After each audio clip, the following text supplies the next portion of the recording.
नमस्ते दोस्तों, आप सभी का स्वागत है आपके अपने YouTube चैनल आओ सीखे में।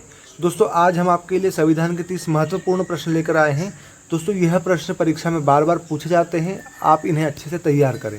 दोस्तों आज की वीडियो का पहला प्रश्न है, निम्नलिखित में से वह व्यक्ति कौन है जो प्रधानमंत्री के रूप में नियुक्ति के समय राज्यसभा का की सदस्य था। आपके ऑप्शन है चौधरी चरण सिंह, श्रीमती इंदिरा गांधी, लाल बहादुर शास्त्री, पीवी नरसिम्हा राव।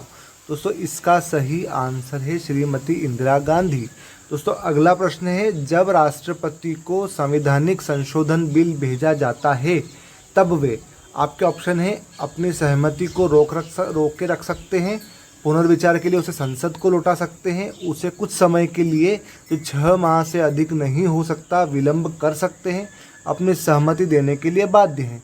दोस्तों इसका सही आंसर है वह अपनी सहमति देने के लिए बाध्य हैं।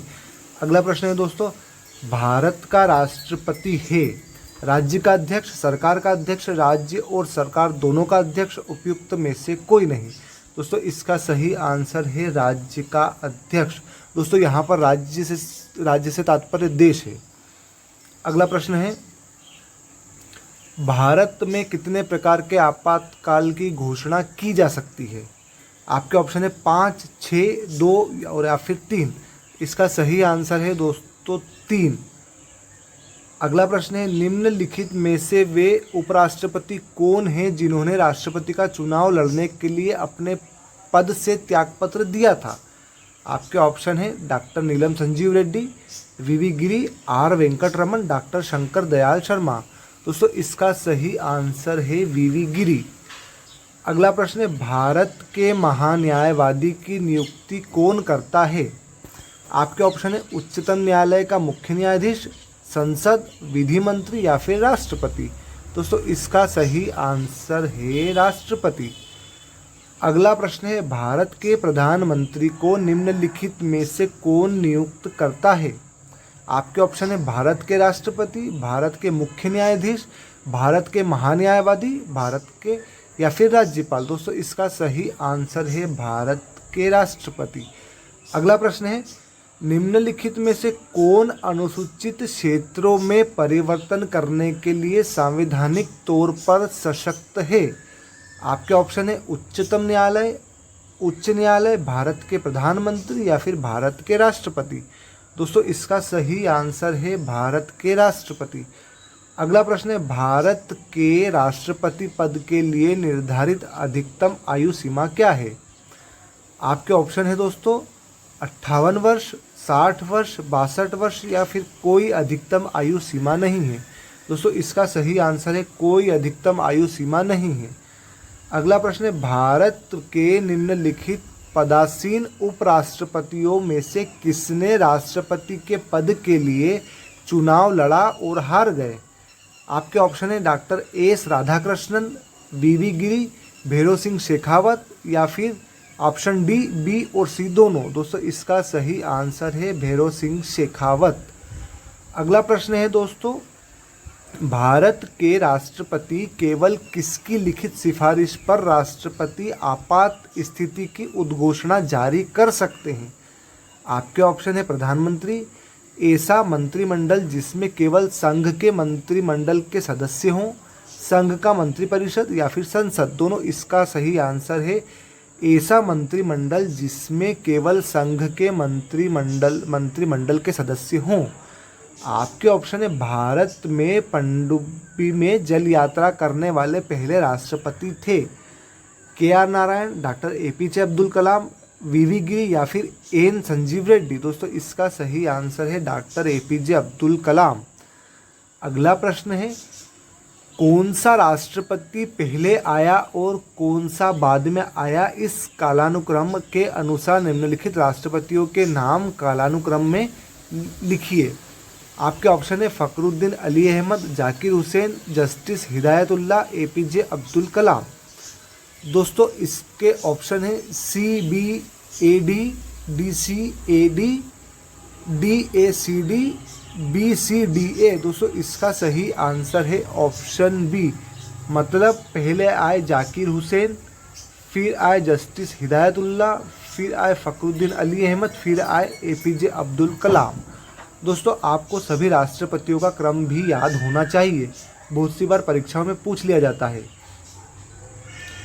जब एक या अधिक राज्य विधानसभाएं भंग हो गई हो तो क्या भारत के राष्ट्रपति के पद के लिए चुनाव आयोजित करना अनुमेय उचित है? जी हाँ, चुनाव आयोजित किया जा सकता है। जी नहीं, चुनाव करना संभव नहीं है। संसद में अनुमति लेना आवश्यक है। भारत के निर्वाचन आयोग की अनुमति से चुनाव किया जा सकता है। सही आंसर दोस्तों जी हाँ, चुनाव किया जा सकता है। अगला प्रश्न है, राष्ट्रपति के चुनाव से संबंधित विवादों का निर्णय कौन करता है? उच्चतम न्यायालय, चुनाव आयोग, संसद या फिर उच्च एवं उच्चतम न्यायालय दोनों? दोस्तों इसका सही आंसर है उच्चतम न्यायालय। राष्ट्रपति और उपराष्ट्रपति से संबंधित चुनाव से संबंधित विवाद उच्चतम न्यायालय के अंतर्गत आते हैं।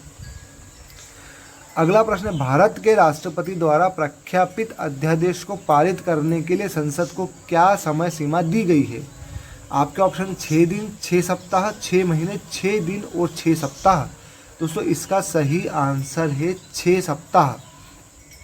अगला प्रश्न है, भारत के वित्त आयोग की नियुक्ति किसके द्वारा की जाती है? आपके ऑप्शन है भारत का प्रधानमंत्री, भारत का राष्ट्रपति, राज्यसभा का अध्यक्ष, लोकसभा का स्पीकर। दोस्तों इसका सही आंसर है भारत का राष्ट्रपति। अगला प्रश्न है, सरकार को राष्ट्रपति प्रणाली के अधीन कार्यकारिणी के सदस्य विधानमंडल के दोनों सदनों से लिए जाते हैं, केवल लोकसभा के होते हैं, विधानमंडल के किसी भी सदन के सदस्य नहीं होते, नियुक्ति के बाद विधानमंडल के सदस्य बनते हैं? दोस्तों इसका सही आंसर है ऑप्शन सी, विधानमंडल के किसी भी सदन के सदस्य नहीं होते हैं। अगला प्रश्न है दोस्तों, भारत के राष्ट्रपति के चुनाव में जीतने वाले प्रत्याशी को प्राप्त करने चाहिए डाले गए मतों का अधिकांश, डाले गए मतों का 66%, डाले गए मतों का 50%, 50% से अधिक और डाले गए कुल मतों का बहुमत। दोस्तों इसका सही आंसर है 50% से अधिक और डाले गए कुल मतों का बहुमत। अगला प्रश्न है दोस्तों, उपराष्ट्रपति लोकसभा का सदस्य होता है, राज्यसभा का सदस्य होता है, किसी भी सदन का सदस्य होता है, संसद सदस्य नहीं होता है? दोस्तों इसका सही आंसर है संसद सदस्य नहीं होता है। दोस्तों उपराष्ट्रपति राज्यसभा का सभापति होता है। राष्ट्रपति के पद की रिक्ति अवश्य भरनी होती है खाली स्थान के भीतर 6 महीने, 12 महीने, 1 महीने या फिर 3 महीने? दोस्तों इसका सही आंसर है 6 महीने। अगला प्रश्न है दोस्तों, राष्ट्रपति द्वारा संसद के दोनों सदनों के लिए कुल कितने सदस्यों को नामित किया जा सकता है? 16, 12, 10 या फिर 14? दोस्तों इसका सही आंसर है ऑप्शन 12। राष्ट्रपति द्वारा दोनों सदनों में पूछा है, जिसके अंदर 12 तो कला एवं विज्ञान साहित्य से और 2 एंग्लो इंडियन का वो प्रावधान है। इस प्रकार कुल 14 सदस्यों को चुना जा सकता है। अगला प्रश्न है दोस्तों, निम्न में से अध्यक्षात्मक राष्ट्रपति वाली सरकार किस प्रकार से बनती है?